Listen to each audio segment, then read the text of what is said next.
Hello.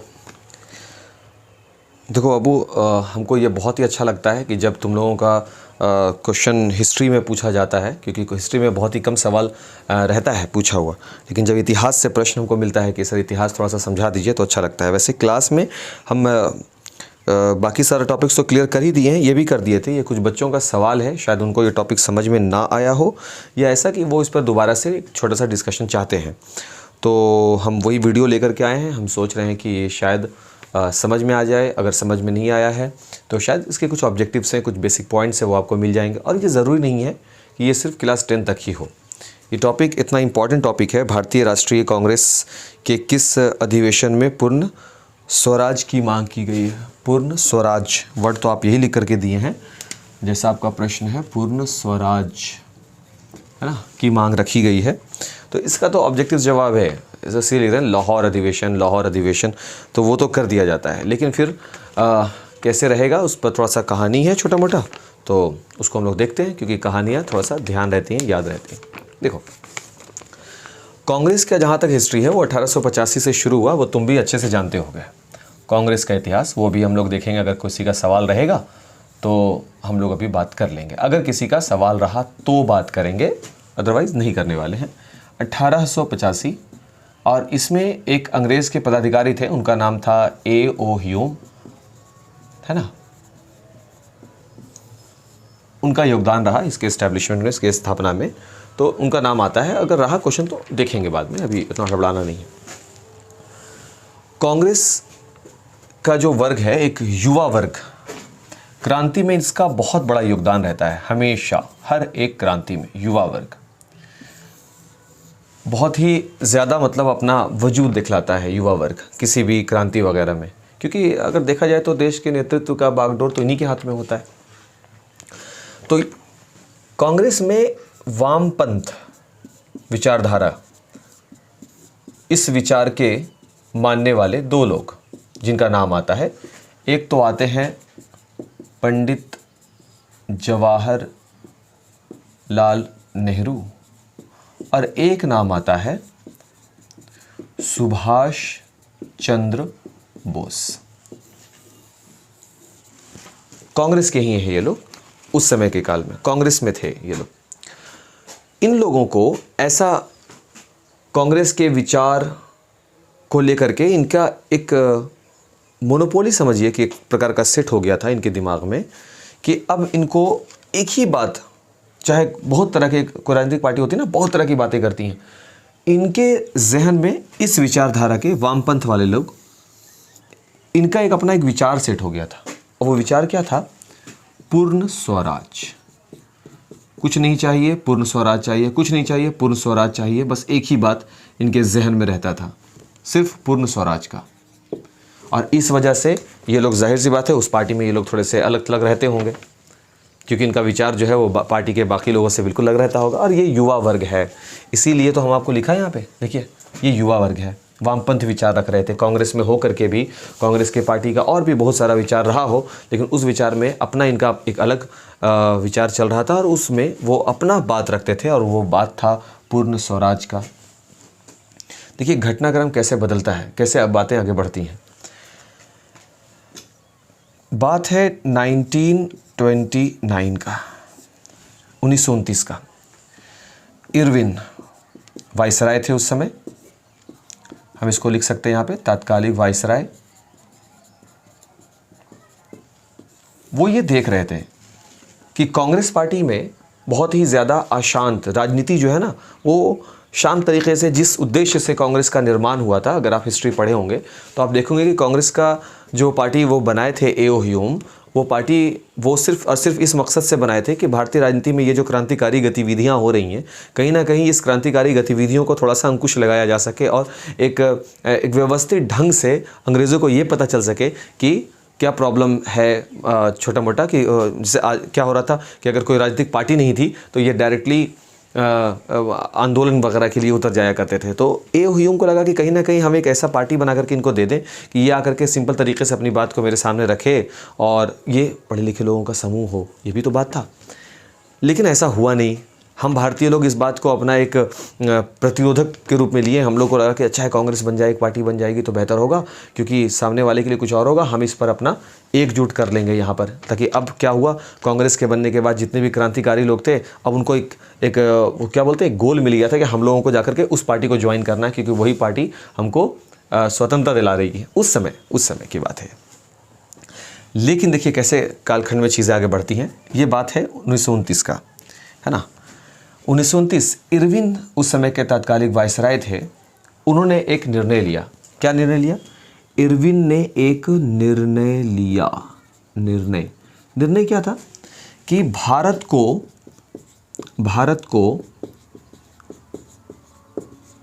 Dominion states, English तो हिंदी, औपनिवेशिक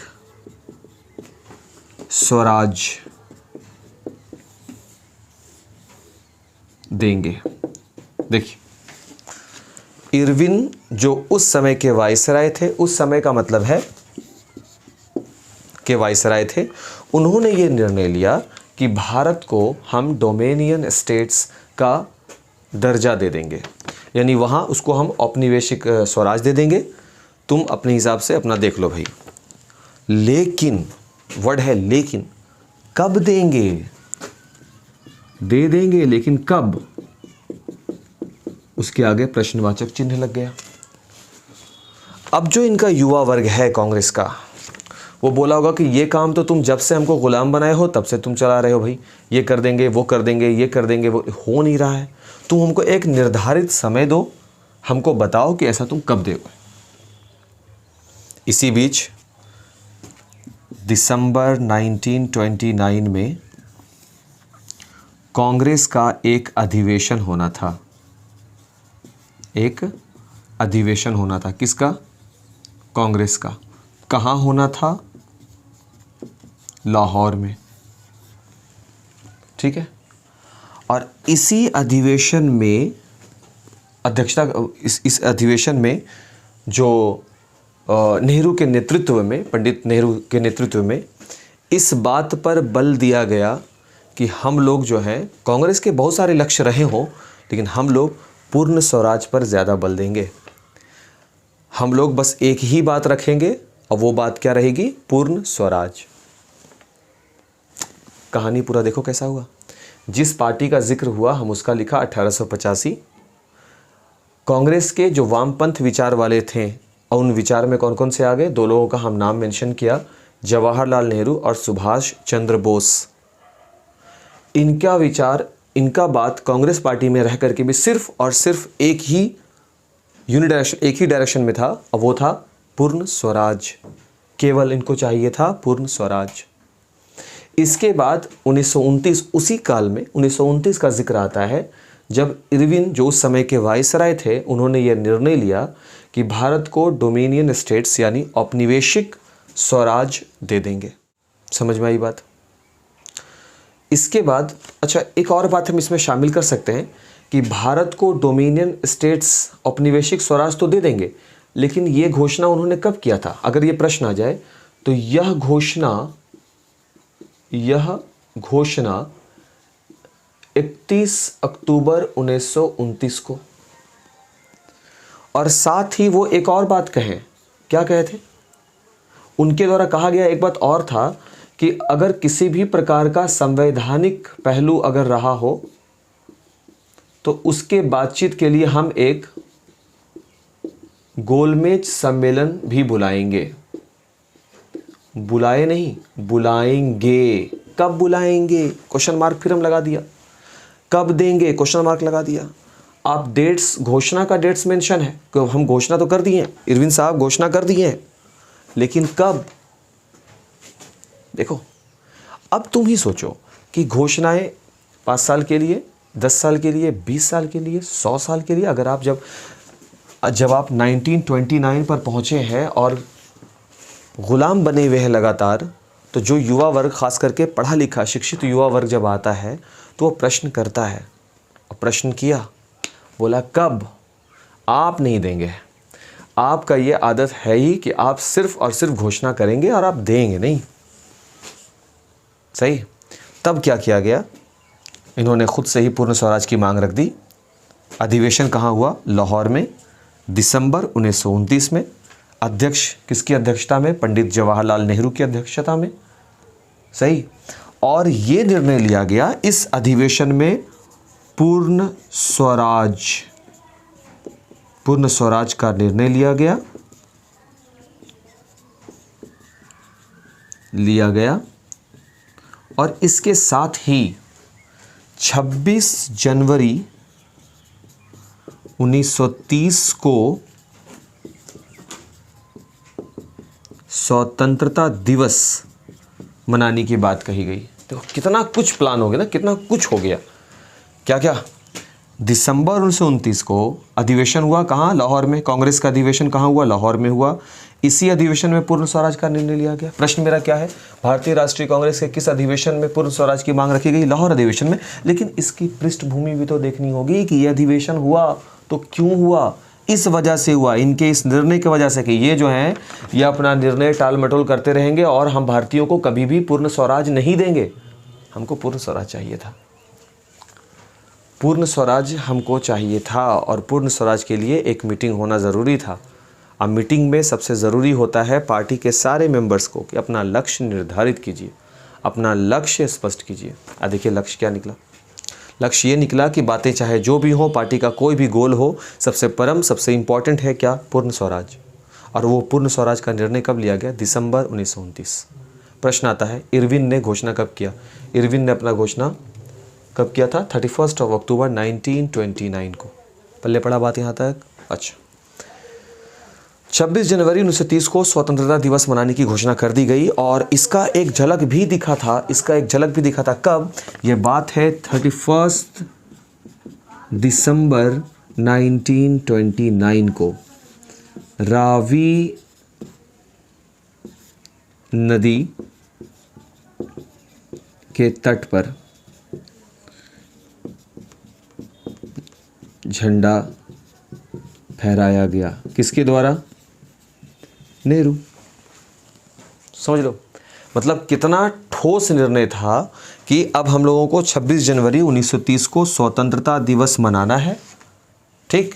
और इसका हमको एक कड़ी दिख भी गया था कब, 31 दिसंबर 1929 को।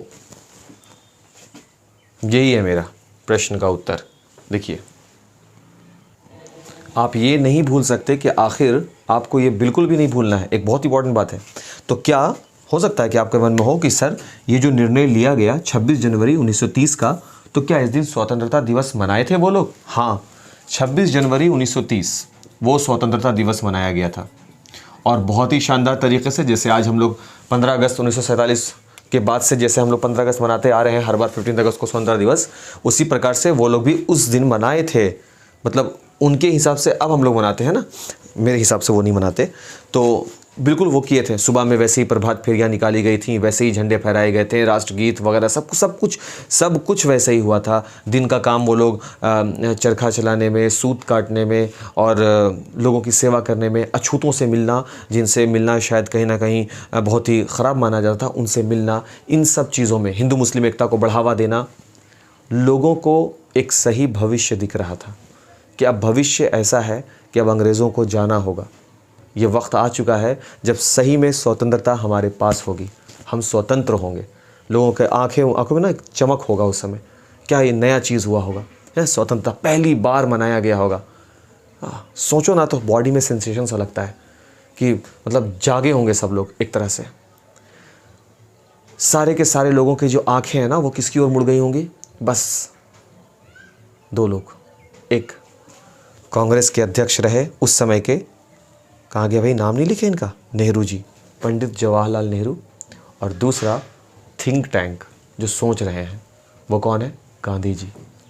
नेहरू और गांधी पर पूरे भारत का ध्यान लग गया होगा कि अगला काम क्या होने वाला है, क्योंकि कितना शानदार चीज़ हुआ ना। इरविन का एक छोटा सा, लॉर्ड इरविन, एक छोटा सा निर्णय, सिर्फ निर्णय जिस पर वो काम नहीं किए, एक युवा वर्ग जो पहले से ही भड़का हुआ है। क्यों, क्योंकि ये शिक्षित वर्ग है। युवा का मतलब कुछ लोग एज से निकालते हैं, ये जाहिल वाला बात है। युवा युवा वो है जो जिंदा है। जिंदा का मतलब आंख खोलने वाला जिंदा नहीं, ज्ञान नॉलेजेबल जो है वो युवा वर्ग। कांग्रेस का युवा वर्ग अब जान चुका था कि हमको अंग्रेज़ों की इन चिकनी चुपड़ी बातों पर फंसकर नहीं रहना, हमको बस एक चीज़ चाहिए और वो है पूर्ण स्वराज, और हमको दो बस। आई होप कि टॉपिक आपको समझ में आया होगा, और अगला क्वेश्चन देखते हैं।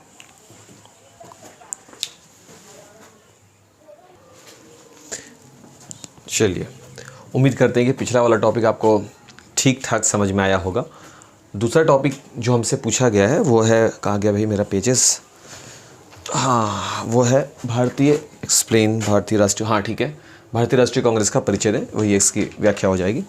तो भारतीय राष्ट्रीय कांग्रेस के बारे में तो हमको वैसे भी जान लेना चाहिए, इसलिए जान लेना चाहिए क्योंकि इससे पहले वाले क्वेश्चन में उसका जिक्र आया था, है ना। तो पहले वाले क्वेश्चन में अगर जिक्र आ गया तो अब तो वो चलेगा ही।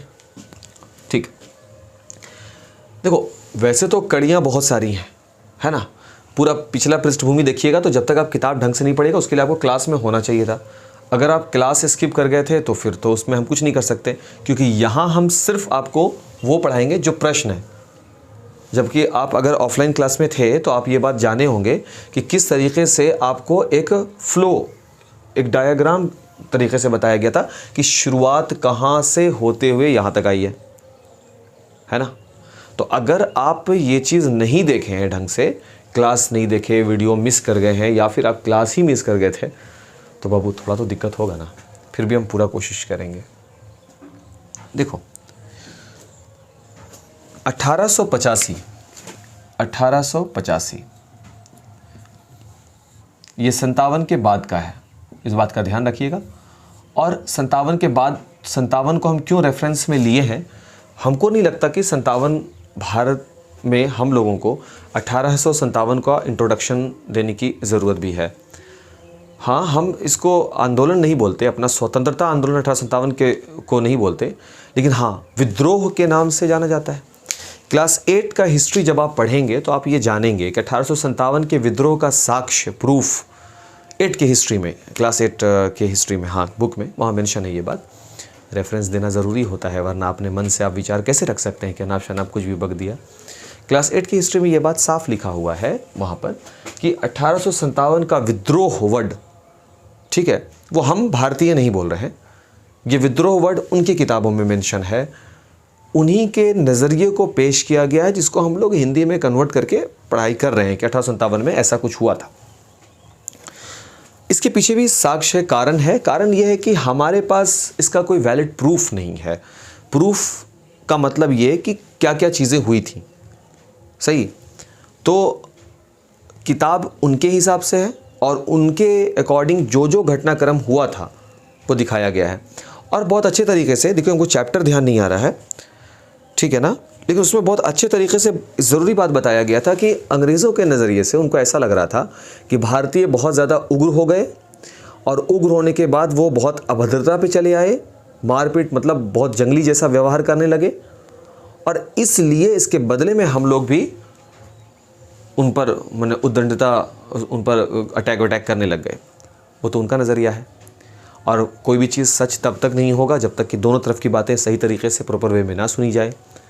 इसीलिए हम लोग उस समय के जो उनके द्वारा पढ़ाया गया कि 1857 का ये एक विद्रोह है, आज भी हम उसे विद्रोह के नाम से जानते हैं। वैसे तुम और हम इसको अच्छे से समझते हैं कि था तो वो विद्रोही, लेकिन अगर उसको सही डायरेक्शन मिल जाता ना तो शायद आज़ादी हम लोगों को पहले ही मिल जाता, लेकिन डायरेक्शन नहीं था हमारे पास, कोई एक नेतृत्वकर्ता नहीं थे। अलग अलग क्षेत्र में हम लोग अलग अलग प्रकार से कर रहे थे, हर नेतृत्वकर्ता हर क्षेत्र में अलग अलग थे, एक बॉडी नहीं बनी हुई थी। अंग्रेज़ लेकिन तंग आ गए थे इससे, अंग्रेज़ परेशान हुए थे। उनकी किताब वगैरह जो वो हिंदी अनुवाद वगैरह में जो हम लोग पढ़ते हैं वहाँ दिखता है कि वो परेशान हुए, तंग तो हुए थे वो। अगर ऐसा है तो अब अंग्रेज़ ये सोच रहे हैं, खाली समझना है चीज़ को ना, कि दोबारा से 57 को ना रिपीट किया जाए, और जैसे जैसे वक्त आगे बढ़ेगा क्रांतिकारी गतिविधियां तेज़ होंगी, क्योंकि लोगों की मांग, डिमांड्स, आज़ादी को लेकर के आपके आसपास जो है क्रांतियों का दौर चल रहा है। 1789 का घटना हो चुका होगा, फ्रांस वगैरह का क्रांति। उसके बाद 1830 की क्रांति भी फ्रांस की हो गई होगी, 1848 वाला भी हो चुका होगा। तो इन सब का प्रभाव इन पर नहीं दिखेगा, इन पर दिखेगा प्रभाव, इन पर नहीं दिखेगा तो इनके बाद के काल में दिखेगा। मतलब प्रभाव भाई कभी तो ताज असलम नहीं देखेगा चीज़ को, ताज असलम के बाद वाला जो जनरेशन आएगा वो तो इनको पढ़ेगा ना फिर, कि अरे भाई बाकी के जो दूसरे मेरे आसपास के जो दूसरे के जो राष्ट्र हैं वो सब स्वतंत्र हो रहे हैं, वो लड़ते हैं इसके लिए, और हम आप आज भी दूसरे के अंडर में काम कर रहे हैं। हम खुद स्वराज हमारा क्यों नहीं है, हम खुद से क्यों नहीं स्वतंत्रता रख लें, हम क्यों नहीं गवर्न करें, हम हमेशा क्यों नीचे बने रहें। हाँ सही बात था। ए.ओ.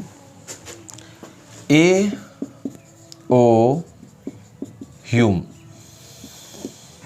एक रिटायर्ड, सेवानिवृत्त बोल सकते हैं, सेवा समाप्त इनका हो चुका है, अंग्रेज नाम तो जाहिर है ना, पदाधिकारी इनका नाम आता है। इनके जो विचार रहे हैं वो उदारवादी विचार है, उदारवादी, लिबरल है ना, उदारवादी विचारधारा। तो ए.ओ. ह्यूम का नाम आता है कांग्रेस की स्थापना में। ठीक, इनका क्या हुआ, ये बहुत दूर से चले। इनको लगा कि अगर हम भारतीयों को एक राजनीतिक संगठन बनाकर दे दें और उनसे ये कहें कि आपका जितना भी पढ़ा लिखा वर्ग समुदाय है वो इसी में रहे और अपनी मांगों को इसी दल के ज़रिए सीधे जाकर के ब्रिटिश सत्ता के सामने अपनी बात को रख दें, सीधे सवाल पूछ दें, इससे आपका बात जल्दी सुन लिया जाएगा। ऐसा वो कहते हैं भारतीयों से।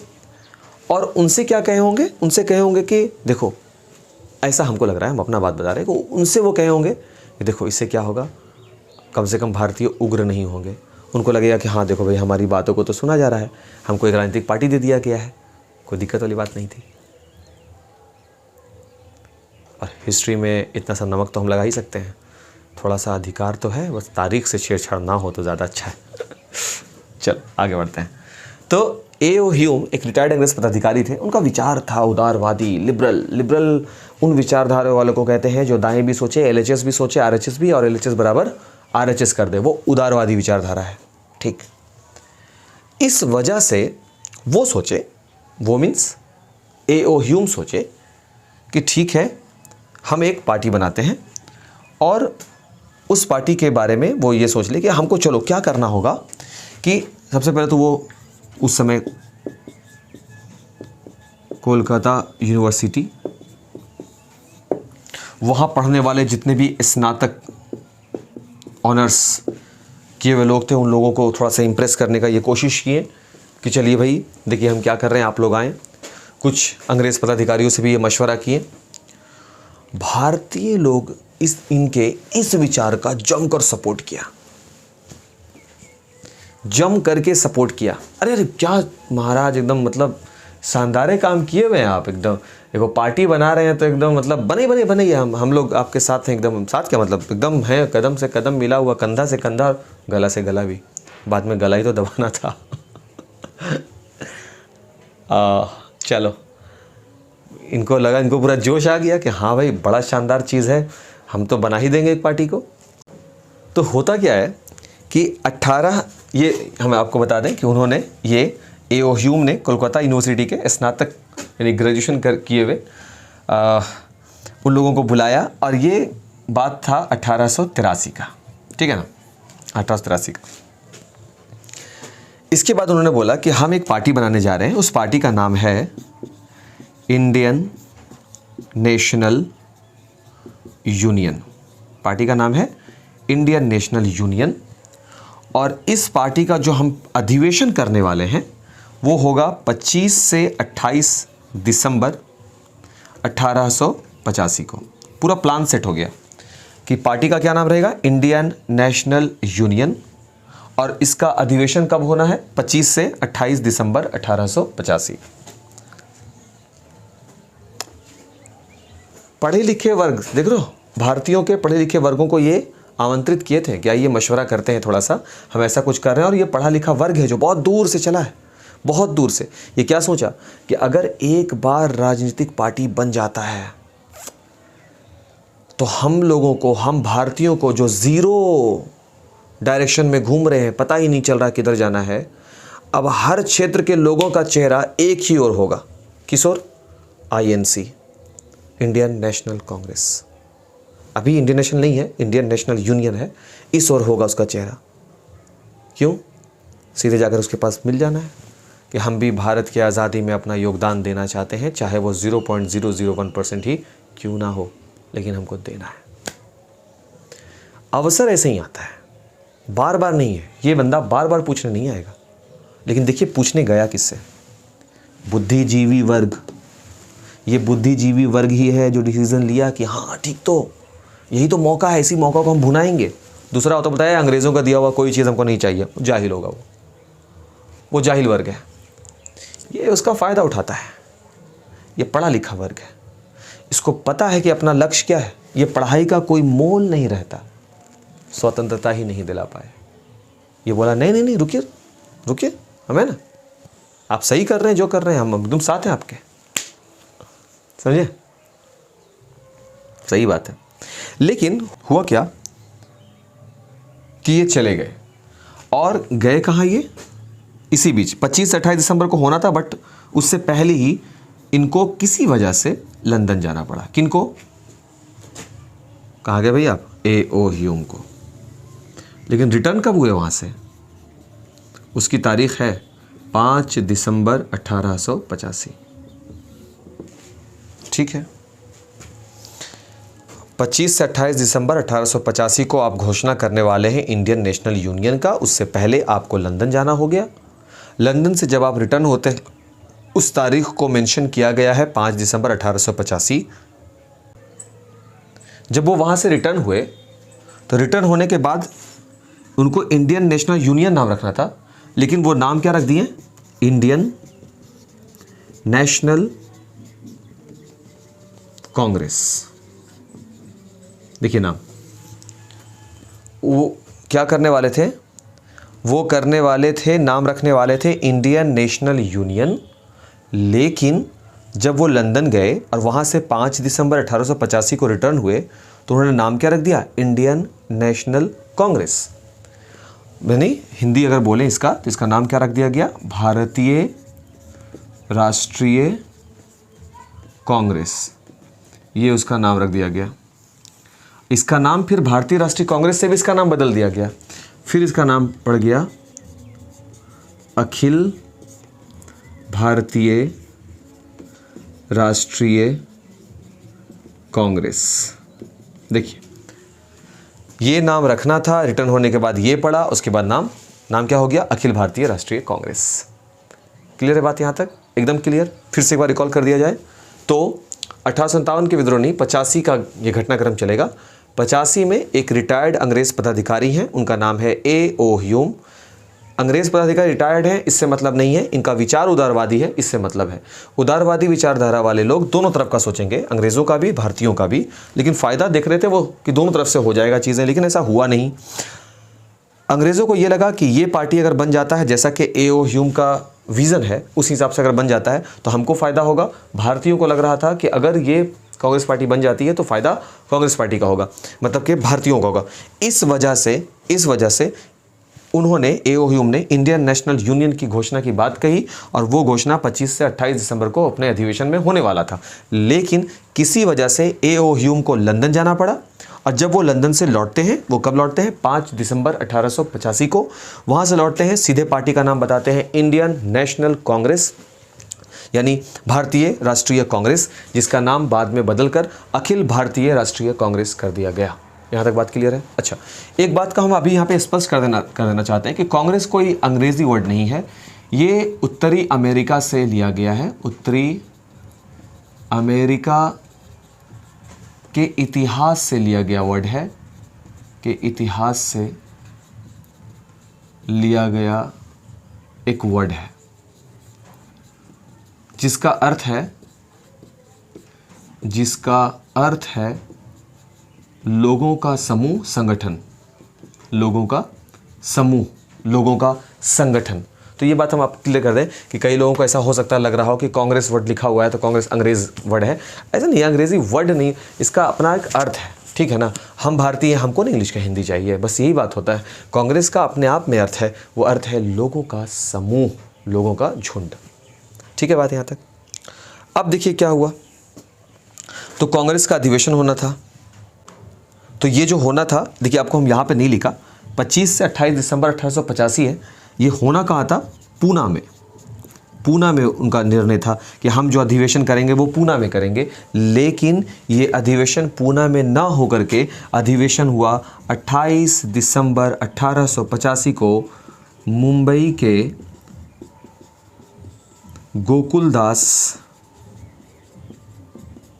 बनर्जी संस्कृत कॉलेज। ठीक है सर, ऐसा क्या हुआ पूना में ना होकर के इतना चेंज करना पड़ा? क्योंकि पूना में फैल गया था, क्योंकि पूना में प्लेग महामारी फैल गया था। मतलब जगह इसलिए बदला गया क्योंकि पूना में बीमारी फैल गया था, प्लेग महामारी। इसीलिए इसका स्थान बदल करके कहाँ कर दिया गया? मुंबई के गोकुलदास बनर्जी संस्कृत कॉलेज में। अब क्योंकि अधिवेशन हुआ, देखो 28 दिसंबर 1885 को, इसलिए कांग्रेस की स्थापना का दिन भी 28 दिसंबर 1885 है। इंडियन नेशनल कांग्रेस INC, ये भारतीय राष्ट्रीय कांग्रेस INC, उसकी स्थापना 28 दिसंबर 1885 को। बात नंबर एक ऑब्जेक्टिव पॉइंट यहाँ होना था। यहाँ क्यों हुआ? यहाँ होना था, यहाँ इसलिए हुआ क्योंकि पूना में प्लेग महामारी फैल गया था, इसलिए। कांग्रेस की स्थापना किसने की थी? A.O. ह्यूम ने। ये कौन थे? एक रिटायर्ड अंग्रेज पदाधिकारी थे। देखिए पॉइंट। अच्छा, अधिवेशन हो रहा है तो अध्यक्षता भी कोई करेंगे। तो इस समय इस अधिवेशन की अध्यक्षता,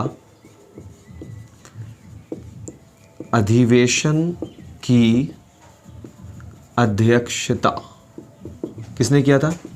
व्योमेश चंद्र बनर्जी ने। प्रश्न है, सिर्फ ये 10th क्लास का सिलेबस नहीं है। ये 10th का सिलेबस कैसे हो सकता है? ये तो किसी भी क्लास के कॉम्पिटिटिव एग्जाम वगैरह में पूछने वाला क्वेश्चन है ये सब। कांग्रेस के पहले अधिवेशन की अध्यक्षता किसने की थी? व्योमेश चंद्र बनर्जी ने। कांग्रेस का जब पहला अधिवेशन हो रहा था तो अलग अलग क्षेत्र से कितने प्रतिनिधि जमा हुए थे? कुल प्रतिनिधि 72 थे। विभिन्न क्षेत्रों के कुल 72 प्रतिनिधि थे। अलग अलग क्षेत्र के 72 प्रतिनिधि थे। देखो, कोई भी राजनीतिक पार्टी बनती है, कोई भी राजनीतिक पार्टी बनती है, उसका अपना एक इतिहास होता है। अगर वो पढ़िए, बोल तो रहे, हम बोल रहे हैं कि हमको बहुत अच्छा लगा कि अगर हिस्ट्री में, पॉलिटिकल में आप सवाल पूछें, बहुत अच्छा लगा, क्योंकि हिस्ट्री, पॉलिटिकल, ज्योग्राफी, आप इससे दूर नहीं जा सकते। आपको लग रहा है कि आप बस इससे दूर हो जाएंगे, ऐसा नहीं है। और इससे दूर जाना मतलब सबसे बड़ा बेवकूफ़ी है। तो फिर क्या होगा? फिर आप वही होगा, बाहर निकल करके आप इंटर वगैरह करने के बाद आप हर दूसरे टीचर को तलाशिएगा और जीके जीएस करते रहिएगा। जीके जीएस से देखो, यार देखिए आपके सामने है जीके जीएस। आप 10th क्लास का ही सिलेबस है, और ये वो सिलेबस है जिसको हम 15 मिनट में ज़बरदस्ती ख़त्म कर रहे हैं, 20 मिनट में। ये एक क्लास का जो 3-3 घंटे का जो क्लास होता है, ये उसका लेक्चर है, ये उसका पूरा लेक्चर है, वो पूरे क्लास में चलता है ये बात। अभी हम उसको 15 मिनट में ख़त्म करने का जल्दी में, क्योंकि आपको सिर्फ समझना है हल्का फुल्का, क्योंकि आप क्लास में शायद समझ चुके हैं या किसी वजह से आप ध्यान नहीं दिए, या आपके पास जो नोट्स आपको हम अवेलेबल करवाए हैं, हो सकता है कि वो नोट्स में कुछ ऐसा कंटेंट रहा हो जो आपको समझ में ना आया हो। स्क्रीनशॉट लीजिए।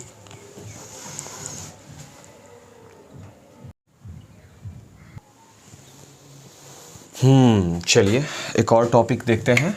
ये क्या है? गांधी जी ने असहयोग आंदोलन कब चलाया था? 1 अगस्त 1920। और खिलाफत आंदोलन ये हुआ था शुरू 1919, है ना। 2 भाई थे, अली बंधु 2 थे ना, एक तो थे शौकत अली और दूसरे का नाम था, क्या था नाम यार, देख लेंगे बाद में, आराम से, परेशान होने वाली बात नहीं है। टॉपिक तो अधूरा नहीं रखेंगे, इसको क्लियर कर देंगे, ध्यान नहीं आ रहा है बट आएगा ध्यान तो लिख देंगे। यहाँ पर डब्बा डाल देते हैं ताकि हमको याद आए कि एक डब्बा रह गया है ब्लैंक। गांधी जी ने असहयोग आंदोलन और खिलाफत आंदोलन साथ साथ चलाया, क्यों? ठीक है, एक तो हम लोग किताबी बात करेंगे और दूसरा बात होगा वो जो इस परिदृश्य में हमको देखना होगा कि उस समय गांधी जी होते या गांधी जी की जगह पर आप होते तो आपका क्या निर्णय होता। ठीक, पहले हम काल को जोड़ते हैं, हर बार की तरह जो भी हम प्रश्न का उत्तर कर रहे हैं उसको थोड़ा सा पीछे से जाकर देख रहे हैं ना, तो हम भी देखेंगे। 1920 असहयोग आंदोलन क्यों चलाएगा कोई? इसलिए कि 1919-18 कुछ तो हुआ होगा गड़बड़, और शायद ही कोई ऐसा भारतीय हो पढ़ा लिखा वर्ग जो नहीं जानता हो कि 1919 क्या घटना के लिए जाना जाता है। 1919 13 अप्रैल 1919 जानते हैं? हाँ जानते हैं। जलियांवाला बाग हत्याकांड, क्या? हाँ हम जानते हैं। हमको तो अपना बात मनवाना ही था। एक तो हत्याकांड भी हुआ था, इसके बाद इसकी अनुशंसा हुई थी, फिर भी उसमें अंग्रेज़ों को गलत नहीं बताया गया, डायर को गलत नहीं बताया गया।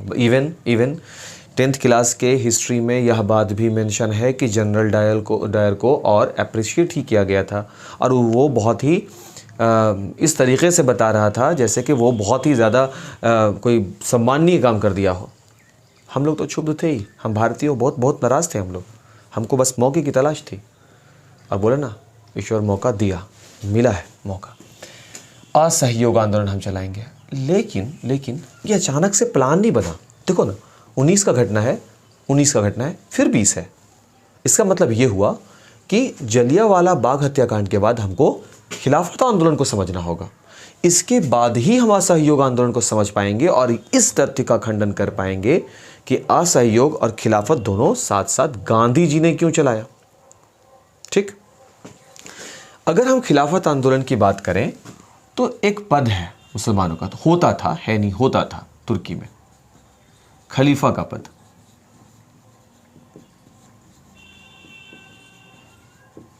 खलीफा का पद उसका होता था। जो उस समय का बात यह है बाबू कि ऑटोमन साम्राज्य जो है, पूरा का पूरा साम्राज्य, ऑटोमन साम्राज्य जो है, उसका जो सुल्तान, ऑटोमन साम्राज्य का जो सुल्तान है वही खलीफा भी हुआ करता था। और फर्स्ट वर्ल्ड वार में हुआ ये था कि फर्स्ट वर्ल्ड वार कब से कब तक था? 1914 टू 1918। इसमें जर्मनी हार गया था, जर्मनी की पराजय। तो पृष्ठभूमि बता रहे हैं बाबू, फर्स्ट वर्ल्ड वार ना, ये फर्स्ट वर्ल्ड वार है, फर्स्ट वर्ल्ड वार। इसमें जर्मनी हारा था और जर्मनी के सपोर्ट में तो तुर्की भी था, तो जाहिर सी बात है ये भी हारेंगे। इसके बाद होती है सेवर्स की संधि। सेवर्स की संधि, इस संधि के जरिए कुछ बहुत ही कठोर निर्णय लिया गया। क्या है कठोर निर्णय? सेवर्स की संधि होती है। सेवर्स की संधि किसने लगाया? मित्र राष्ट्रों ने, विजय राष्ट्र जो थे, मित्र राष्ट्र ने। किस पर लगाया? तुर्की पर लगाया। देखो कहानी कैसे कैसे है। खिलाफत आंदोलन के अगर हम ऐसे देखें तो हम लोग पढ़ेंगे, अगर जिसको हम लोग बोलते हैं बहुत ही ऊपर से ऐसे पढ़ लेना, तो अगर उस तरह से पढ़ोगे तो तुमको लगेगा चाहिए ये तो मोहम्मद अली, शौकत अली, पता नहीं, फिर देखो मोहम्मद अली नाम आ रहा है, शौकत अली देख लेंगे यार बाद में कौन थे, हमको नहीं मालूम। 1919 शौकत अली है, दूसरे का नाम नहीं आ रहा, मोहम्मद अली आ रहा है, बट क्या वो थे? किताब देख लेंगे तो बेहतर रहेगा, अनाप शनाप उल्टा पुल्टा लिखने से तो बेहतर है कि थोड़ा सा देख लिया जाए। ठीक है, आगे बढ़ते हैं। तुर्की में होता था खलीफा का पद, और ये पद उस समय ऑटोमन साम्राज्य के जो सुल्तान थे उसी के अधीन था। गौरतलब बात यह है कि फर्स्ट वर्ल्ड वार में जर्मनी हार जाता है, और आप first world war class 9 history chapter number 3-4 में आप पढ़े होंगे, 4 में शायद, चैप्टर नंबर 4 में। तो वहाँ पर जर्मनी जब हारता है तो जर्मनी के सपोर्ट में तुर्की भी था, तो हार तो इनकी भी हुई। तुर्की सेवर्स की संधि लगाया गया। अब ये संधि किसके द्वारा लगाया गया? वो था मित्र राष्ट्र के द्वारा। किस पर लगाया गया? तुर्की पर लगाया गया। हुआ क्या क्या चीज़ हुआ? सबसे पहला चीज़ क्या हुआ बाबू कि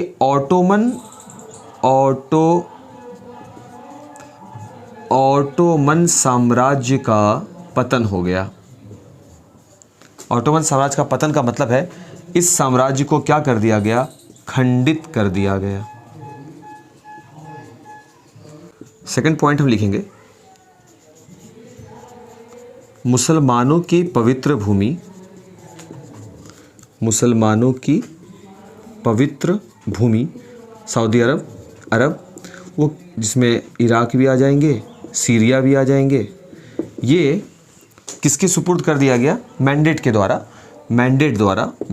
के द्वारा ये ब्रिटेन और फ्रांस को दे दिया गया। ब्रिटेन और फ्रांस को दे दिया गया। खलीफा का पद जो है, अब समझो बात को बाबू यहाँ पर, क्योंकि अब आपके साम्राज्य का खंडन हुआ है इससे क्योंकि मुसलमानों के साथ भी गलत हुआ 1919 में, इस बात से कुछ मुसलमान क्षुब्ध हो गए कि ये क्या हुआ। और देखो करने वाला कौन है यहाँ पर, पहचानो, ब्रिटेन है, फ्रांस भी है, लेकिन हमको तो ब्रिटेन से मतलब है ना, क्योंकि हमको गुलाम कौन बना रहा था? ब्रिटेन। खाली कहानी जोड़ोगे पूरा का पूरा लाइन क्लियर है, वो ब्रिटेन है। ठीक है, अब ये ब्रिटेन है तो जाहिर सी बात है हम ब्रिटेन जो मेरे ऊपर गवर्न करा मुझसे भी क्षुब्ध होंगे, तो हम भारत में जो मुसलमान रहे वो ब्रिटेन का विरोध भारत में रह करके करने लग गए। और उसी में सबसे ऊपर जो नाम आता है वो नाम आता है शौकत अली, और दूसरे भाई थे मोहम्मद अली, इनका नाम आता है। समझ में आई बात? और ये दोनों मिलकर के आंदोलन चलाना शुरू कर दिए। इस आंदोलन का गांधी जी ने भी समर्थन कर दिया। किस आंदोलन का? खिलाफत आंदोलन का। देखो उनका क्या विचार रहा, गांधी जी का विचार था कि पंजाब में जो गवर्नमेंट इज ब्रिटेन है ना, पंजाब में गवर्नमेंट ने जो हादसा, ये कौन सा वाला हादसा ये लिखा गया है, जलियांवाला, ये किया है ना, वही बर्बर काम वो तुर्की में भी किया है। गांधी जी का ये शब्द गिराना मुसलमानों को ऐसा लगा जैसे खिलाफत आंदोलन में गांधी जी की एंट्री हो गई, उनको अध्यक्ष का पद दे दिया गया कि नहीं आप भी हमारी कमेटी में आइए, आप क्योंकि आप खिलाफत का सपोर्ट कर रहे हैं। देखो यार, इंसान की ये प्रवृत्ति होती है, बात समझना।